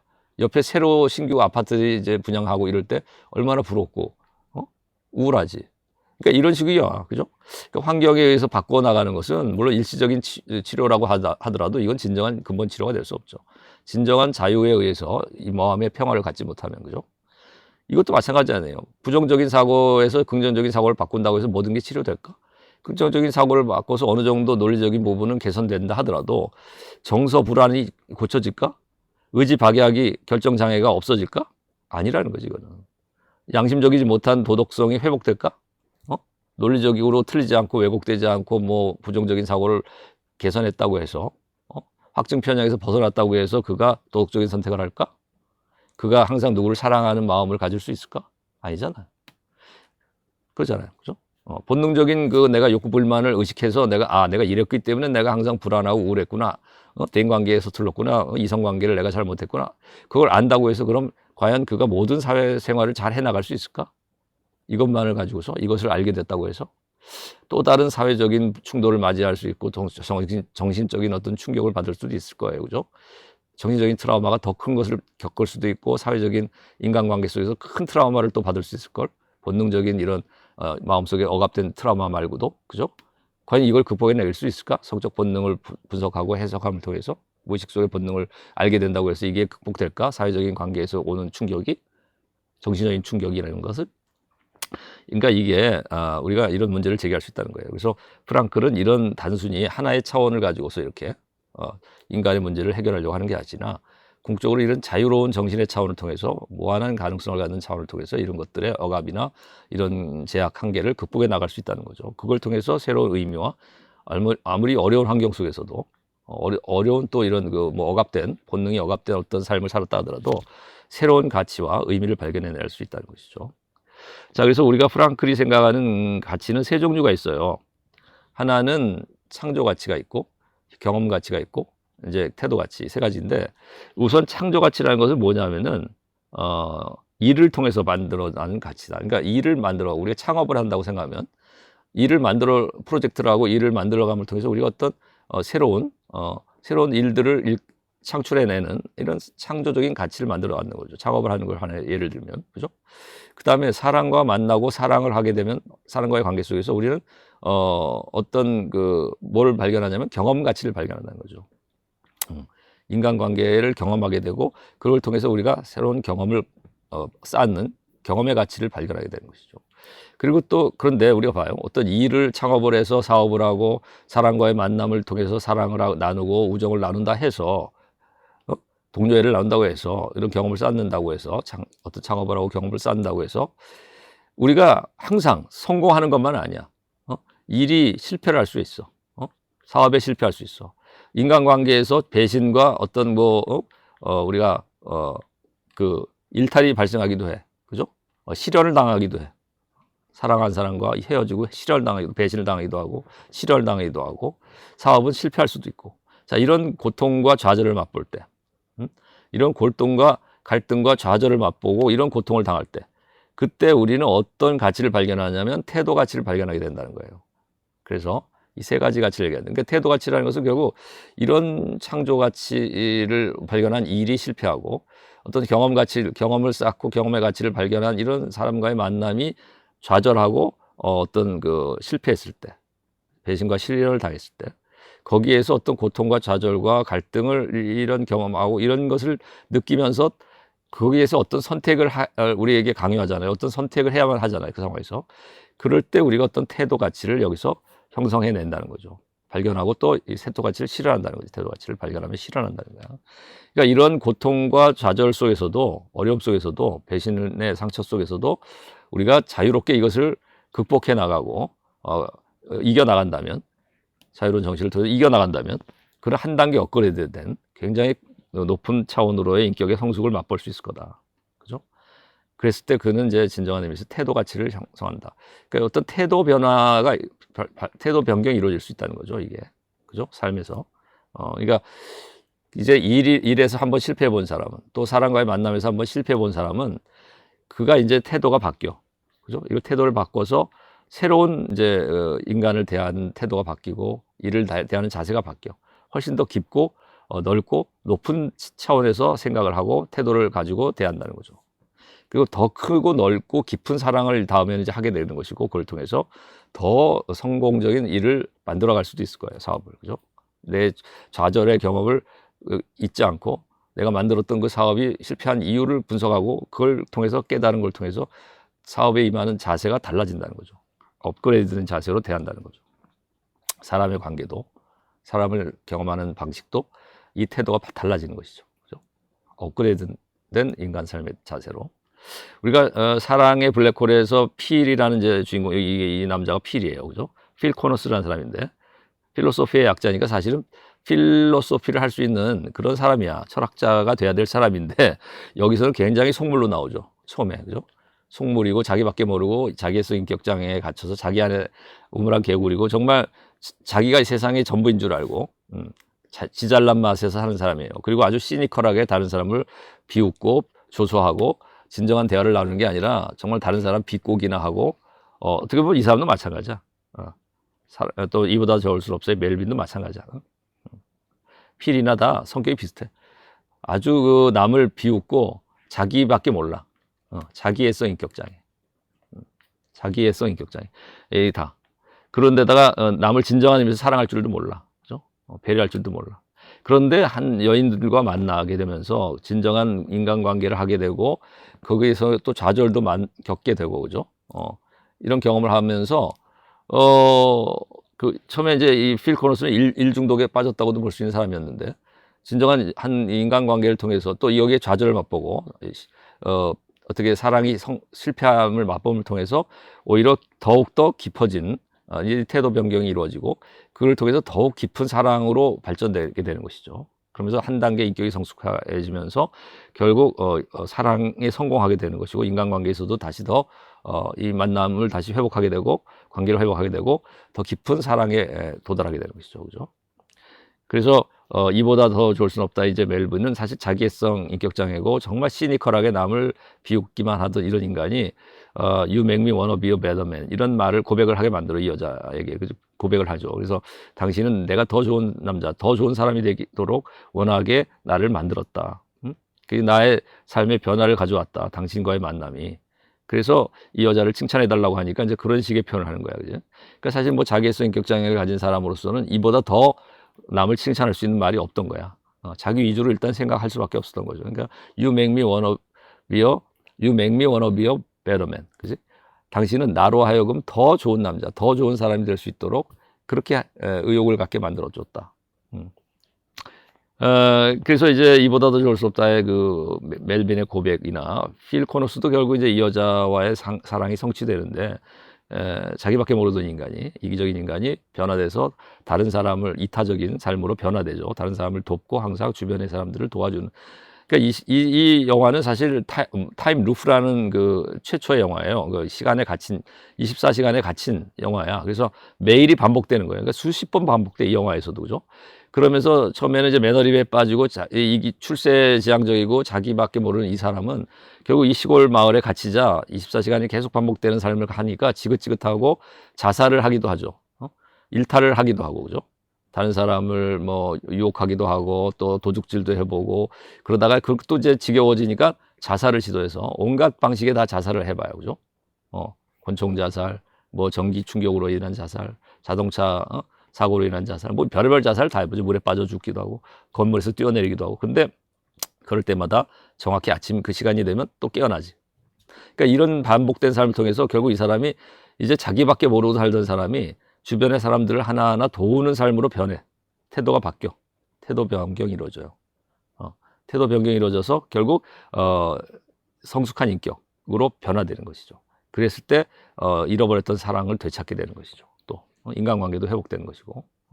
이 멜빈도 마찬가지야. 이 자기애성 인격장애가 갇히고 또 아주 강박적인 증상을 가지고 있었어요. 그래서 결벽증과 함께 강박적인 증상을 가지고 있었는데, 강박성 인격장애도 가지고 있었는데, 이것들이 이제 치유가 되는 거예요. 이 사람과의 만남, 그리고 그 옆집에 기르던 사람이 이제 어려움을 당해서, 아주 강도를 당하고 힘든 그 폭력을 당해서 키울 수 없게 되자 그 강아지를 잠시 맡아주게 됐는데, 그 강아지를 그렇게 또 증오하고 싫어하던 이 사람이 강아지를 맡아서 강아지와의 교감이 이루어지고, 또 새로운, 또 이런 자기가 좋아하는 여자와의 그 연애를 하는 감정을 갖게 되면서 인간의 마음이 열리고 태도가 바뀌고, 그래서 태도 변경이 이루어지는 것이죠. 그러면서 강박성 장애를 가졌던 인간이 결벽증도 극복해 나가고, 다른 사람에게 자기를 고백하고 진실된 말도 전해줄 수 있는 사람으로, 시니컬한 그 조소 어린 비웃는 말만 하던 사람이 남을 비난하고 비웃는 인간이 결국 다른 사람을 칭찬할 수 있는 사람까지도 변화되는 것이죠. 그러니까 이게 어떻게 보면, 우리가 하이데커가 지난번에 아까 여기 이런 얘기를 했는데, 우리가 불안이라는 그 하나의 감정 속에서 우리가 사실 사람과 헤어지면 분리불안을 겪잖아요. 이별하면. 이 불안이라는 것이 어떤 계기가 됐냐면, 이 사람들에게는 하나의 새로운 존재의 빛을 경험하고, 그 속에서 새로운 강박증에서 해방되고, 결벽증에서 해방되고, 자기애성 인격장애 폐쇄된 나로부터 벗어나서 타인을 향해 자기를 여는 또한 세상이 열린 거죠. 이걸 통해서 새로운 인간관계가 열리고, 새로운 자기가 발견되고, 새로운 자아를 실현하고 본래적인 실존에 도달하는 것이죠. 그죠? 새로운 결단을 하게 되고, 미래를 향해서. 그래서 이런 그 말하자면 새로운 눈부신 존재의 빛 속에서 나의 존재는 한 송이 장미꽃조차 충만한 의미를 갖고, 감사를 느끼고, 다른 사람을 칭찬할 수 있게 되고, 경이로운 기적을 체험하게 된 것이죠. 그러니까 이게 이 분리불안을 겪고 이게 좌절로 끝나는 것이 아니라, 비본적 실존으로, 두려움으로 변형돼서 이렇게 좌절로 오히려 더 집착하고 자기애성 인격장애가 더 강화되고, 이런 것이 아니라, 이 사람들은 이제 극복을 하고 결국 분리불안을 통해서 불안을 경험함을 통해서 오히려 본래적인 실존을 향해 나아가는 이런 하이데거식으로 말하면 이런 이중의 사건을 경험하게 된 것이죠. 공허한 무가치한 삶으로부터 새로운 가치와 의미를 발견하는 삶으로 변화된 것이에요. 로고 테라피로 치면은 프랑클의 의미 치료가 이루어진 것이죠. 공허하고 매일 똑같은 삶으로부터, 무의미한 삶으로부터 자기 안에 갇힌 삶에서 새로운 세상을 발견하고 새로운 자아를 발견하는 새로운 인간관계에 돌입하는 이런 의미 있는 삶으로의 변화가 이루어졌다. 새로운 가치와. 자, 그래서 뷰티풀 마인드의 이 내시도 마찬가지죠. 조현병에 걸렸던 인간이 어떻게 극복했냐면 세 가지 방법을 얘기해요. 프랑클은 로고테라피에 역설지향, 탈성찰, 태도 변경을 얘기하는데 이 세 가지 방법을 통해서 말하자면 이 내시는 이 조현병을 또 극복했다고 말할 수 있어요. 우리가 아까 멜빈이나 우리가 이 필도 이 태도 변경의 방법을 통해서 이제 자기를 극복했다고 말할 수 있는데 이 내시도 어떤 의미에서 이 세 가지 방법을 다 적용해서 이 조현병을 또 극복한 이해가 된다. 내쉬의 뷰티풀 마인드의 내쉬는 역설지향을 통해 가지고 두려움에 용기 있게 맞섰고 그 다음에 탈성찰을 통해서 자신이 집착했던 것으로부터 내려놓았어요. 그죠? 어떤 환영에 시달렸는데 환각과 환영으로부터 환청을 들었던 이 내쉬가 환각의 대상에 집착하지 않고 그것을 그냥 그러려니 하고 집착을 내려놓고 그걸 통해서 환각에 의해서 지배당하지 않게 됐지. 예? 그래서 이 조현병은 이제 환청과 환각을 경험하잖아요. 그죠? 그래서 가상의 인물에 뭐 공격을 받는다는 착각을 하고 살았는데 이런 환각 속에서 발견된 인물들에 집착하고 살았는데 그 환각 속에서 보이는 인물들에 대한 집착을 내려놓고 그래서 탈성찰을 하게 됐고 거기에 집착하는 성찰을 하지 않게 됐고 그 다음에 이제 역설지향을 통해서 자기가 두려워하던 것들로부터 용기 있게 맞섰다는 거죠. 그죠? 그리고 태도 변경을 통해서 절망과 부정의 감정으로부터 긍정과 희망의 회로를 돌렸다는 거죠. 그래서 노를 바꾸면 온이 되잖아요. 그래서 새로운 삶을 개시하게 되는. 그러니까 우리가 정말 불안한 이런 심정 속에서 절망에 빠지면 죽음으로까지 갈 수 있는 것이지만은 부정적으로 생각하면 이것을 절망을 우리가 어떤 불안을 겪을 때 이걸 부정적으로 또 받아들인다면 정말 부정적으로만 또 절망에 빠진다면은 죽음으로까지 자살로까지도 나갈 수 있는 것이지만은 그러나 우리가 이것을 긍정회로로 돌리고 희망의 관점으로 이걸 전환시키면은 불안은 오히려 이런 본래적 시점으로 나가는 계기가 될 수 있고 태도 변경을 통해서 의미를 발견하고 새로운 가치에 눈을 뜨게 되는 이런 귀중한 경험의 사건을 경험하는 이런 하나의 계기가 될 수 있다. 불안이. 그래서 이중의 사건을 경험하게 되는 하나의 중요한 터닝 포인트가 될 수 있다. 인간 삶에. 그러니까 죽음을 선고하는 이런 불안이, 그지?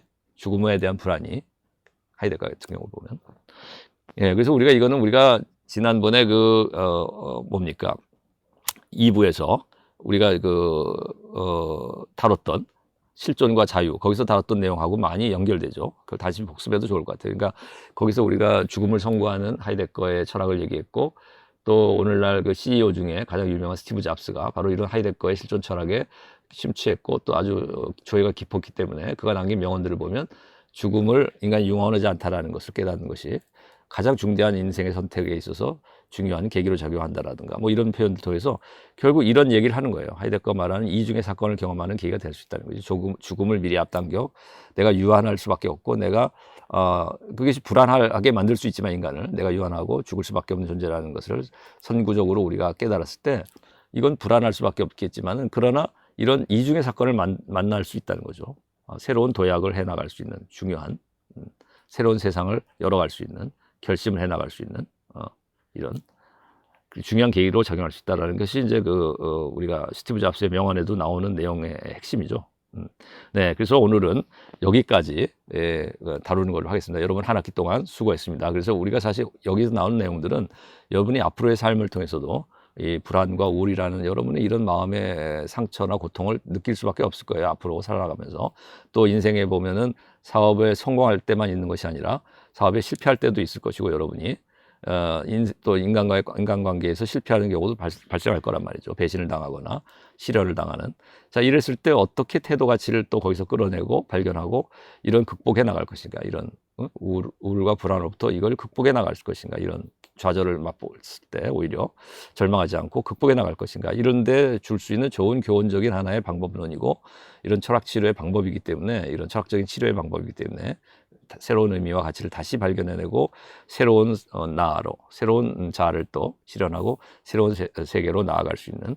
자, 그래서 우리가 이런 그 역설지향, 탈성찰, 태도 변경의 방법을 한번 여러분이 삶에 응용하고 적용하는 그런 훈련을 통해서 삶을 긍정적으로 또 승리하고 삶의 말하자면 의미를 새롭게 발견해 나가는 가치 있는 삶으로의 여러분의 삶이 되기를 그렇게 바라봅니다. 네, 여러분 수고했습니다. 한 학기 동안.